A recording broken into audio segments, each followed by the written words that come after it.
Proposition 32 prohibits deducting political contributions from employee paychecks without permission, bans corporate and union contributions to candidates, stops contractors from giving to politicians who approve their contracts. No loopholes, no exemptions. Hello, I'm Bob Jennings, business manager of the Plumbers, Pipe, and Refrigeration Fitters Local 246. Proposition 32, it's not what it seems. Proposition 32 promises political reform, but Proposition 32 is really designed by special interests to help corporations and wealthy individuals take advantage of hard-working, middle-class citizens. Campaign finance reform is not a new idea. America has been working to resolve it for 200 years. Thomas Jefferson considered freedom from monopolies to be one of the fundamental human rights. When the Bill of Rights was born, founders never imagined a huge commercial empire sweeping over their land.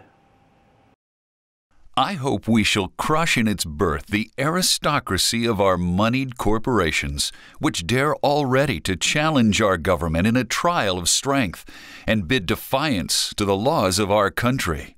Thomas Jefferson. Proposition 32 prohibits unions, corporations, or government contractors from using payroll deducted funds for political purposes. This is unbalanced and not a step forward.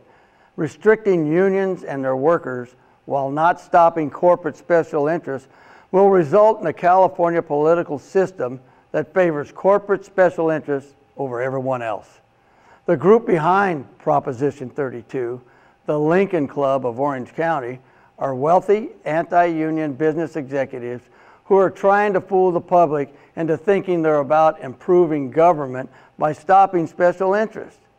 But they are the ultimate special interest, and they have exempted themselves from mandates in this proposition.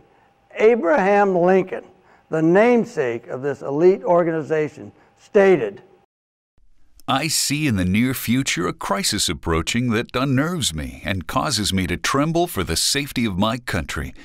Corporations have been enthroned, and an era of corruption in high places will follow. The money power of the country will endeavor to prolong its reign by working upon the prejudices of the people until all wealth is aggregated in a few hands and the republic is destroyed. God grant that my suspicions may prove groundless. Abraham Lincoln. Can you believe in the early 19th century, election winners rewarded their supporters with lucrative government jobs in return for their support?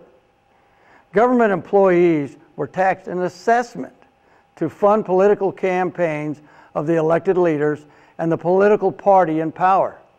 This led to the birth of the modern political campaigns. In 1905, President Theodore Roosevelt asked Congress to ban all corporate contributions. We stand for the rights of property, but we stand even more for the rights of man. We will protect the rights of the wealthy man, but we maintain that he holds his wealth subject to the general right of the community to regulate its business use as the public welfare requires. Theodore Roosevelt. In 1907, Congress passed a law banning corporations and national banks from contributing to candidates. But at that time, there was no enforcement or penalties for noncompliance. Congress then passed the Federal Corrupt Practices Act, requiring congressmen to disclose the names of campaign contributors. The act also limited the amount of money politicians could spend. Throughout the 40s, Congress limited campaign contributions by labor unions, regulated the amount individuals could donate to candidates, and banned businesses working for the federal government from donating to campaigns.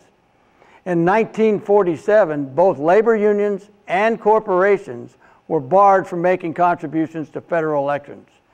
In order to comply with campaign finance laws, labor unions established the first political action committees. PACs collect money from individual contributors, such as union members, and then distributes it to a particular candidate or cause. PACs became a method for candidates to gain an advantage. Critics argued that PACs created a political environment in which corporate donors were given more power than individual voters.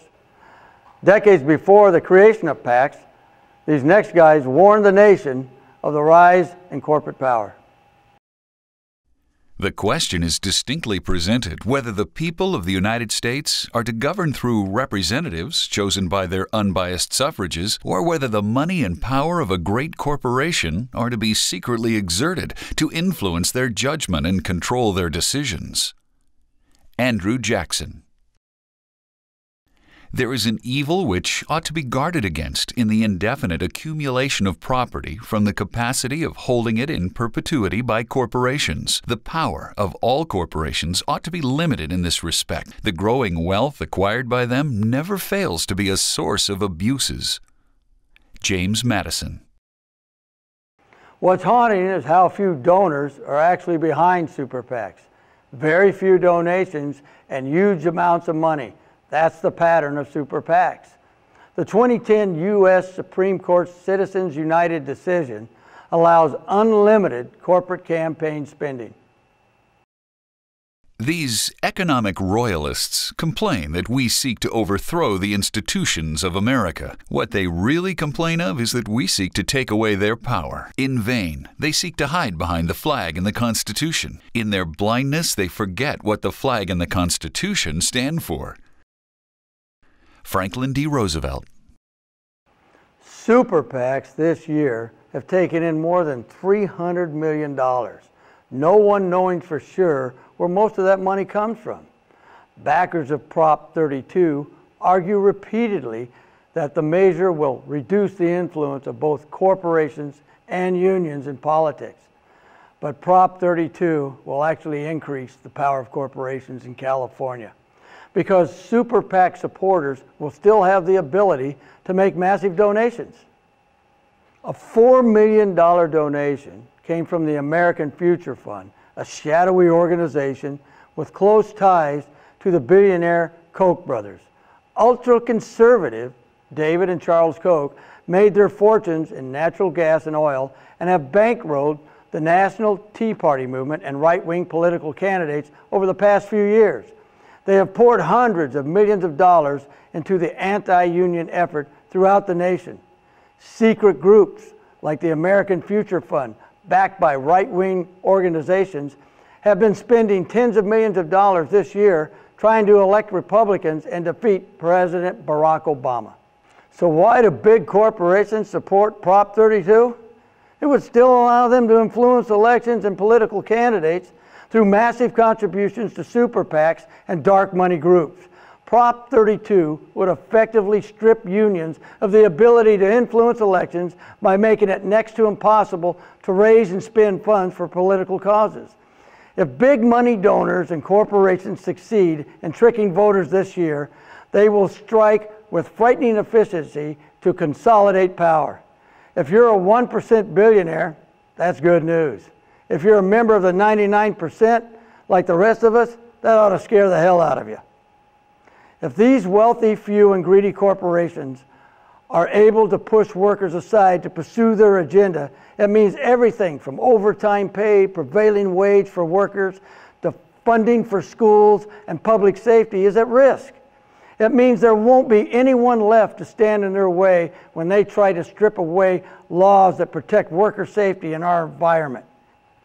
Campaign finance reform is not a new idea. America has been working to resolve it for 200 years. In the very beginning, campaigning was thought to be undignified. With the abundant negative and smear campaigns today, that just might be true. However, raising the voice of corporation and elite wealth while eliminating the voice of the masses is detrimental in a democratic society that demands equal representation. But citizens do not now fund campaigns. The special interests do, because they gain a disproportionate say-so in public policy as a result. In my view, the basic right of every American to free and fair elections has been compromised by a new flood of tens of hundreds of millions of dollars. We don't know who's behind these ads, and we don't know who's paying for them. The reason this is happening is because of a decision by the Supreme Court in the Citizens United case, a decision that now allows big corporations to spend unlimited amounts of money to influence our elections. Proposition 32 is not the answer. This November, we, the working men and women of California, have the opportunity to speak out against the greedy corporations and their attempt to tip the scales, unfairly influencing political campaigns and candidates in the state of California.